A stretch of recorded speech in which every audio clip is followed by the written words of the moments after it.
Alhamdulillahirabbil alamin wassalatu wassalamu ala asyrafil anbiya'i wal mursalin wa ala alihi wa sahbihi ajmain.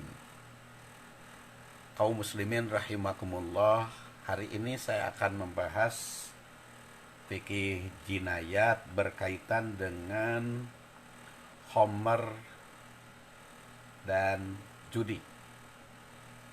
Khamr dan judi, bahkan narkoba, ya, narkoba dan judi.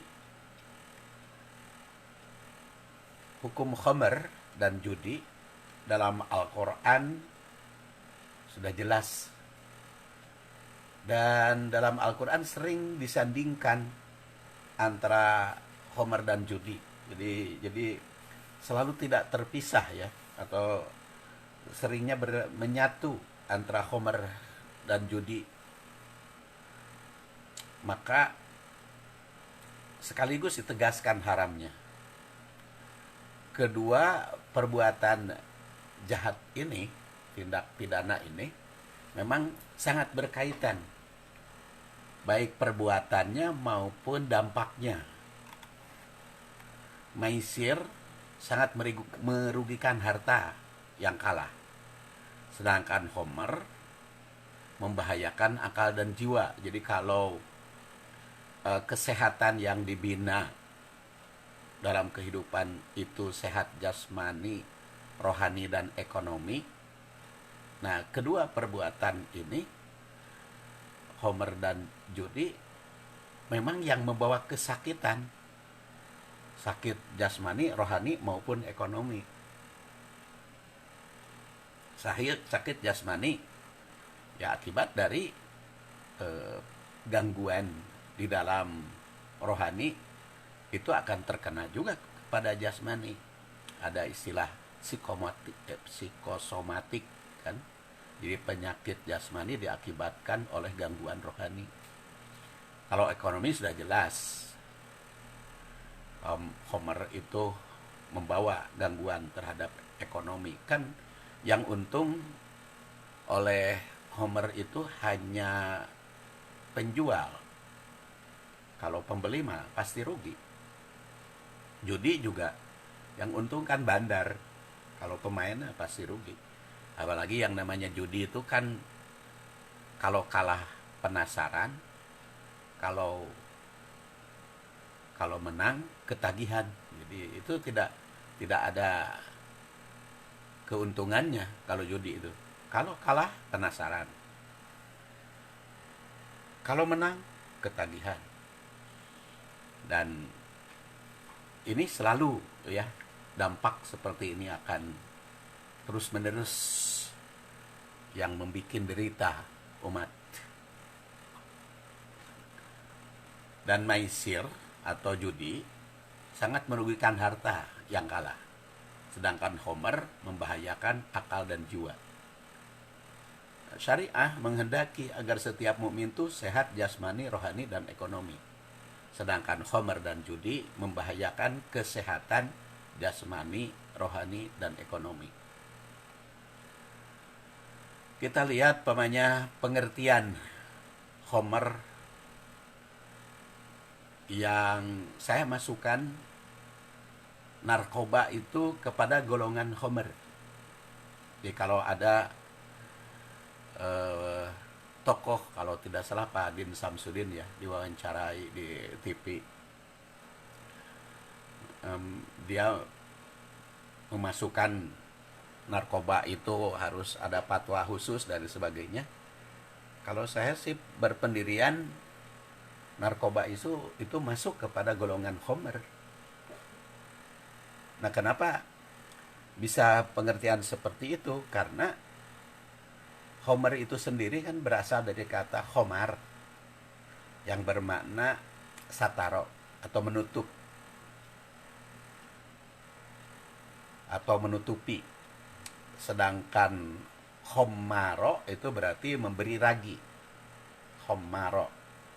Adapun al-khamr sering diartikan arak atau minuman atau segala yang memabukkan. Kan narkoba persis seperti itu.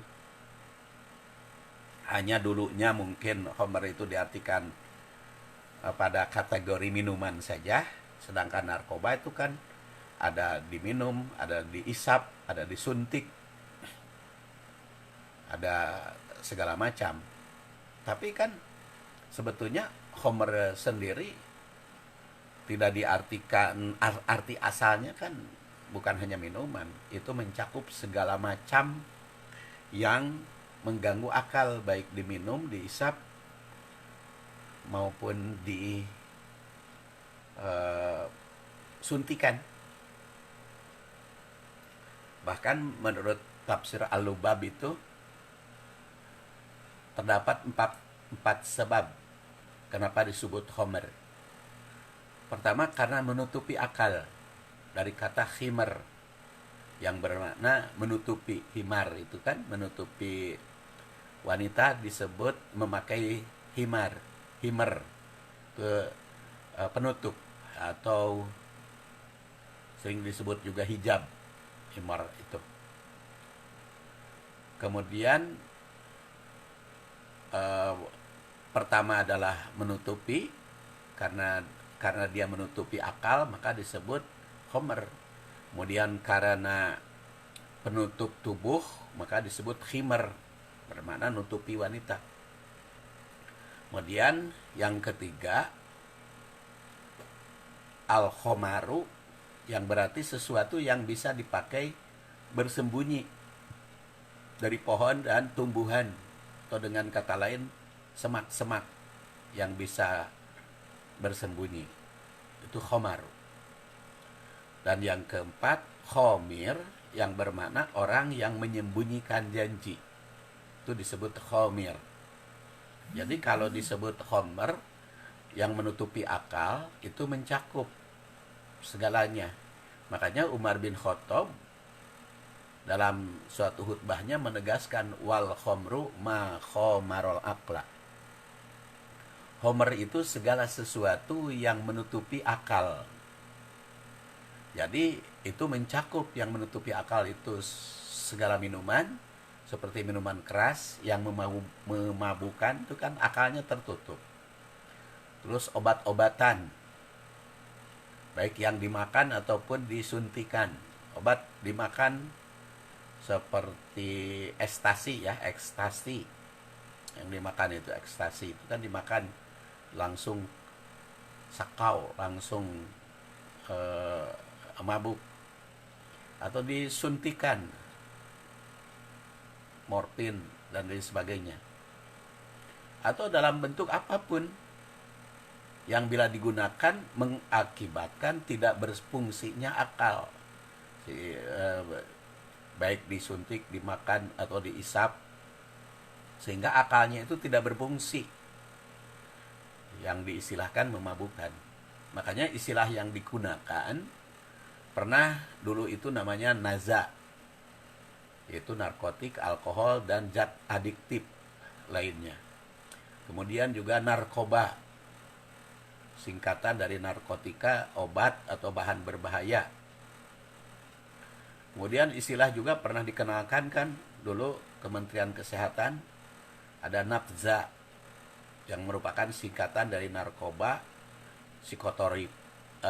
psikotropika, dan zat adiktif.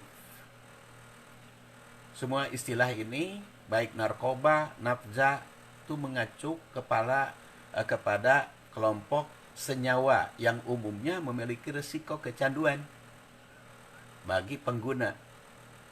Makanya zat adiktif menimbulkan kecanduan, ketagihan. Kan ada juga yang berceloteh, oh lamun gitu mah katanya nasi atau kopi juga masuk narkoba. Enggak. Kalau nasi itu ketagihan, tetapi kan tidak semakin lama semakin tambah. Bahkan semakin usia tua, nasi itu semakin berkurang kebutuhannya. Demikian pula kopi. Peminum kopi, apakah peminum kopi dari dulu sampai dewasa semakin banyak jumlah yang diminum? Kan enggak. Jadi bukan zat adiktif. Makanya menurut pakar kesehatan, narkoba itu sebenarnya senyawa psikotropika yang biasa dipakai untuk membius pasien saat hendak dioperasi atau obat-obatan untuk penyakit tertentu. Namun kini kan persepsi itu disalahartikan akibat pemakaian di luar peruntukan dan dosis yang semestinya. Sehingga timbullah ketagihan atau adiktif. Istilah Homer itu merupakan kata jadian dari sifat, bukan dari nama benda. Homer itu dari sifat yang menutupi, bukan nama benda. Oleh karena itu, Al-Quran maupun hadis tidak menyebut nama atau zatnya, tidak menyebut nama, tapi menyebut sifat. Nah, dinamakan Homer yang dalam bahasa aslinya berarti penutup, karena zat tersebut dapat menutupi fungsi akal atau mempengaruhinya sehingga mengurangi kemampuan berpikir. Dalam berpikir berkurang atau malah meningkat dengan sangat. Bisa bikin ngantuk mendadak, bisa juga cenghar mendadak. Oleh karena itu, ekstasi, heroin, narkotik, minuman keras, bius, dan zat adiktif lain itu termasuk Homer. Jadi kalau ada tokoh waktu yang lalu kan kena narkoba oleh polisi, lalu ditangkap, kenapa kok minum Homer itu? Ya katakan, bukan disebut Homer, narkoba. Kenapa minum ekstasi? Dia katakan, kan tidak ada katanya Quran dan hadis yang mengharamkan ekstasi. Nah itu sebetulnya menunjukkan tidak mengerti dia. So kalau begitu, kalau berdasar uraian yang saya masukkan, jelas ekstasi, heroin, narkotik, minuman keras, obat bius, dan segala zat adiktif yang membuat ketagihan, kecanduan semakin lama semakin banyak, maka itu masuk kepada kategori Homer yang dilarang di dalam Al-Quran.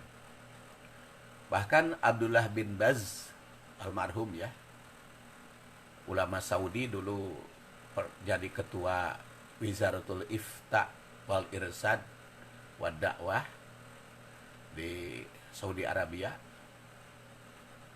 pada abad ke-20 yang lalu, itu berpendapat rokok itu masuk kepada Homer. Makanya dulu di Mekah di Madinah tahun 90-an tuh besar-besar itu pemberantasan anti rokok di Jeddah, Mekah, Madinah. Sekarang aja tidak ada pemberantasan ataupun secara besar-besaran. Ya termasuk kan dulu mah kamera juga zaman pemberi fatwa ataupun kiainya Abdullah bin Baz itu keras sekali kamera dan sebagainya. Sekarang aja di Masjidil Haram, di Masjid Nabawi masih bisa selfie-selfian.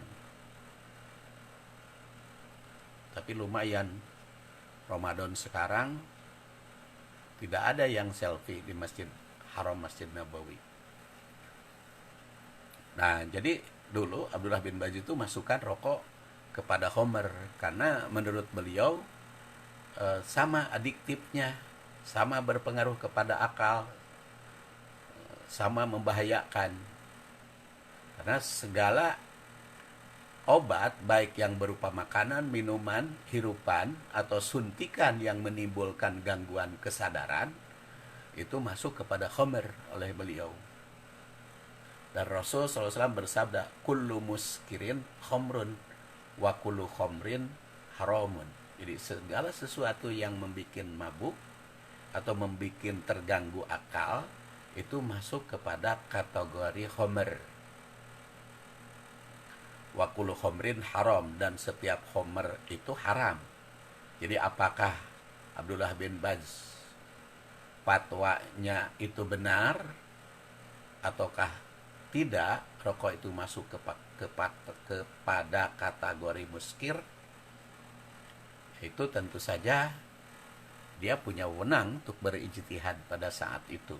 Ya, kalau sekarang ulama berikutnya ijtihadnya berbeda, itu juga bukan berarti ijtihad yang lalu dihapus, tapi masing-masing keberlakuannya sesuai dengan situasi dan kondisi.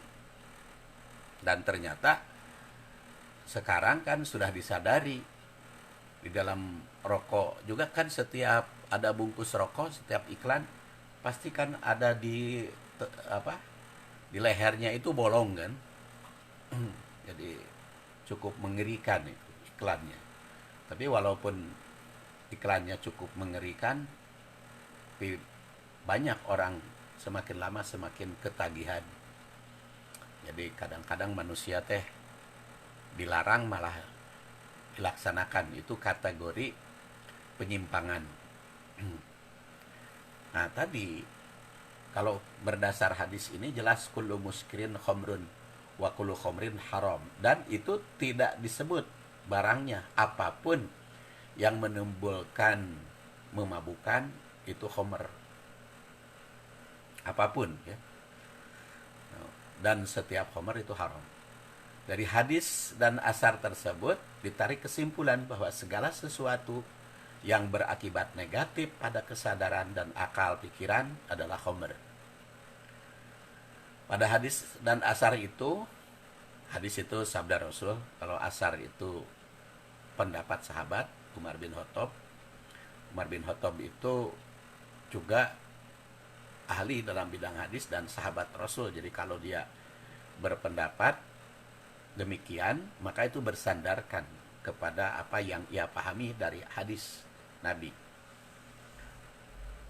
Jadi pada hadis dan asar itu kan tidak disebut dengan cara atau apa dan apa bentuk serta namanya, tidak disebut, tapi sifatnya yang menutupi akal. Dengan demikian bersifat umum, mencakup minuman, isapan, suntikan maupun cara-cara yang lain. Itu Homer ya. Sekarang yang kedua, maisir, atau yang sering di kita istilahnya judi. Memahami hakikat suatu larangan merupakan hal yang sangat penting bagi setiap orang. Makanya dari sudut bahasa terlebih dahulu, kemudian nanti dari sebut istilah itu akan menjurus kepada pengertian yang kita pahami. Makanya menerjemahkan Al-Quran dan hadis harus sesuai dengan bahasa asli. Dan itu bisa berubah dengan perkembangan ilmu. Tapi kalau tidak ditemukan bahasa aslinya, sebut saja namanya Homer gitu. Inamal khomru wal maisir, Homer dan maisir. Lalu nanti pengertiannya itu sesuai dengan perkembangan zaman, sama dengan maisir. Sehingga ketika larangan itu berubah bentuk, dia tidak mudah terkecoh dan tetap tahu bahwa sesuatu itu tetap terlarang. Termasuk dalam hal ini memahami makna dan hakikat maisir yang dilarang oleh al-Islam. Sebagian ulama menjelaskan bahwa maisir artinya taruhan. Taruhan.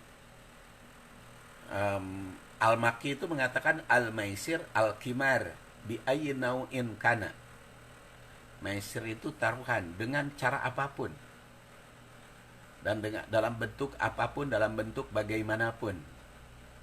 Al-kimar bi ayyi nau'in kana, dengan apapun. Maisir itu ada bentuk taruhan.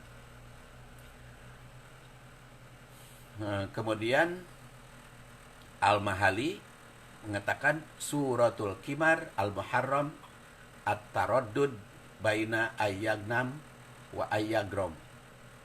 bentuk taruhan yang diharamkan adalah adanya kemungkinan mendapatkan keberuntungan dan kerugian. Dan untung rugi itu ditentukan oleh taruhan. Makanya pengertian sederhana judi atau maisir itu adalah taruhan yang menimbulkan kerugian bagi yang kalah dan keuntungan bagi yang menang. Dan untung atau ruginya ditentukan oleh taruhan. Dan si pemenang itu ngambil duit dari yang kalah. Dan yang kalah itu, atau bukan duit ya, barang apapun, bisa barang, bisa duit, bisa apapun, bisa harta, ya harta lah. Nah, keuntungan bagi yang menang itu diambil dari yang kalah. Ya, taruhan yang menimbulkan kalah menang. Dan pemenangnya mengambil harta yang kalah. Begini, mungkin bisa membedakan antara hadiah yang diadakan undian dengan judi. Jadi kalau taruhlah umpamanya badminton atau sepak bola, permainan sepak bola. Sepak bola itu kan yang menang kan dapat hadiah itu. Atau badminton yang menang kan dapat hadiah. Apakah itu termasuk judi? Maka saya tanya, apakah yang menang badminton atau yang menang sepak bola itu dia hadiahnya diambil dari yang kalah atau bukan? Kalau hadiahnya yang menang bagi pemenang itu diambil yang kalah, sehingga yang kalah itu kerugian karena diserahkan kepada pemenang, maka itu judi. Maka itu maisir. Tetapi kalau yang kalah atau menang tidak menimbulkan kerugian, melainkan bagi yang menang dapat harta dari sponsor, dari yang lain, nah itu bukan judi. Jadi bisa saja di dalam acara ibu-ibu, pengajian, atau arisan, namanya apa saja, kan kadang-kadang ada itu yang melakukan.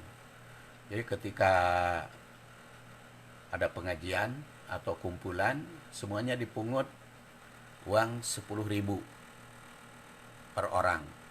Jadi kalau ada 100 orang kali 10.000, 1 juta ya. Ya, 1 juta.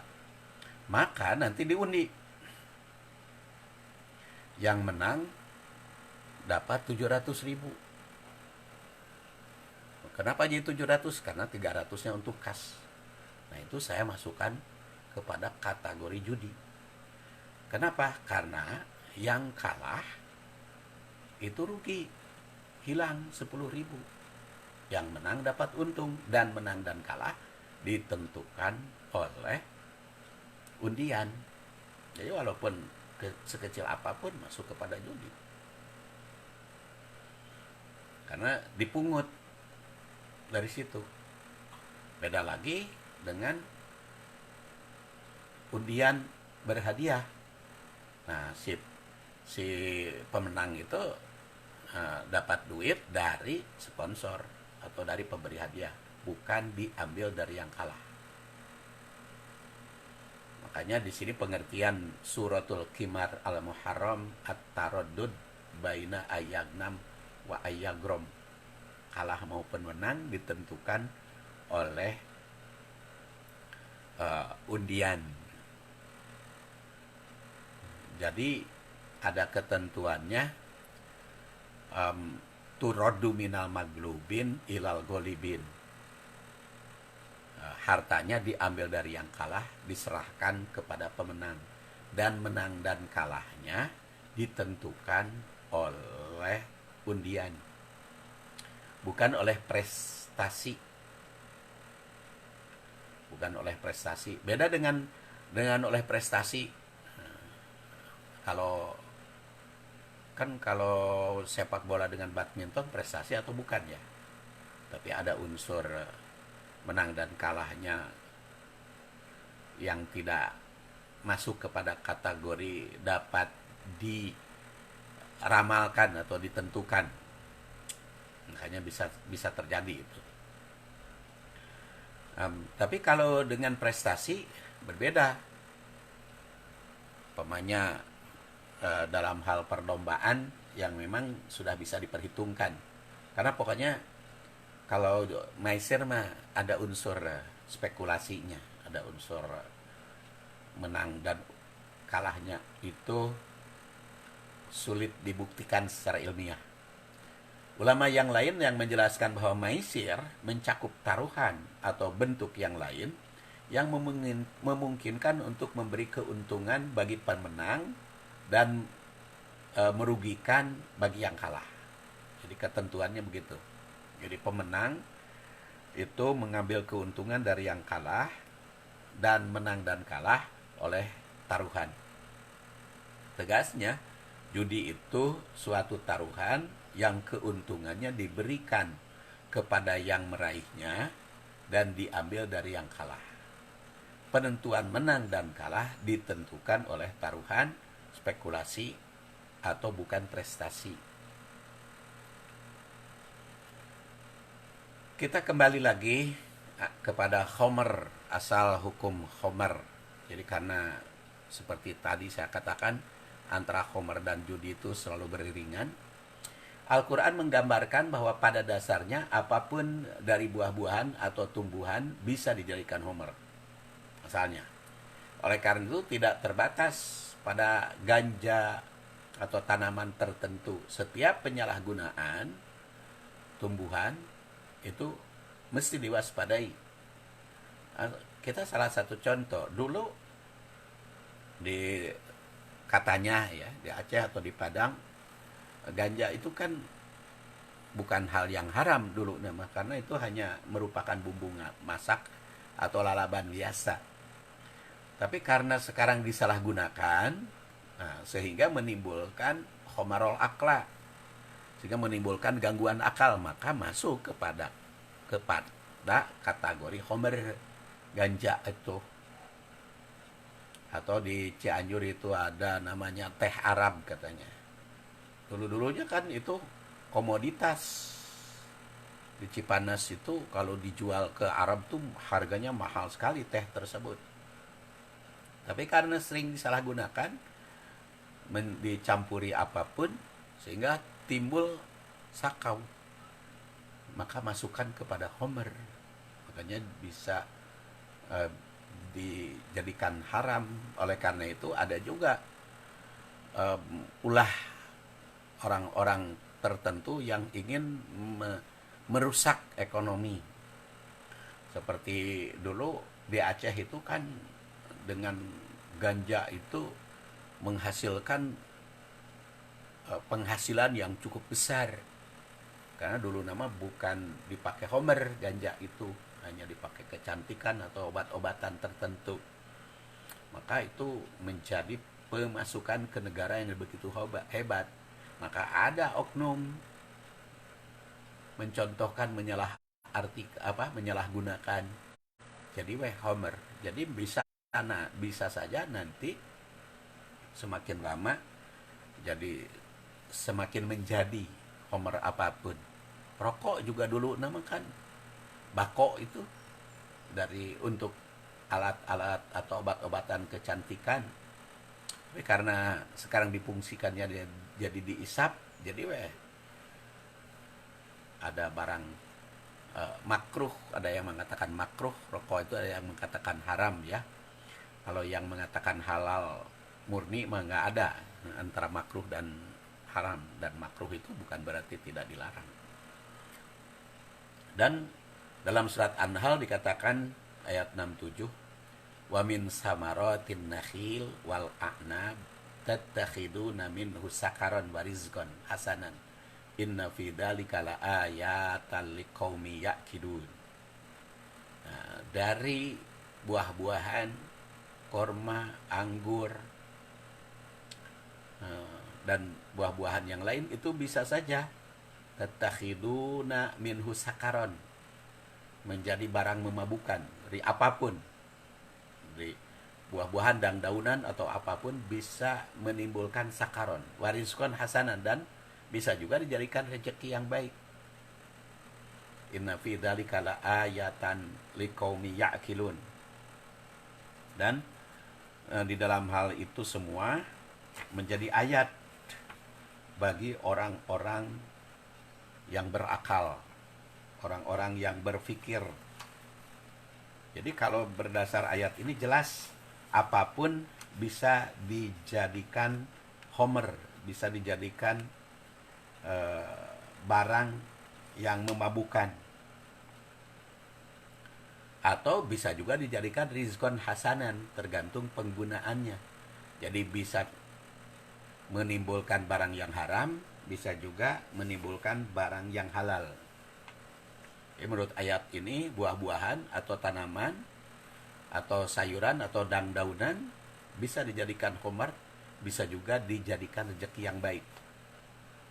Dengan demikian barang yang halal pun dapat menjadi haram jika disalahgunakan. Ya seperti tadi ganja, kenapa sekarang jadi barang yang haram? Karena disalahgunakan. Begitu pula bako, begitu pula anggur bisa jadi yang haram, atau cuka, lahang bisa difermentasi jadi sakaron, nah itu jadi haram. Dan bisa juga difermentasi jadi gula, jadi barang-barang yang rizkon hasanan. Oleh karena itu yang harus diwaspadai adalah penyalahgunaan. Saya kira untuk sementara saat ini sampai di situ dulu.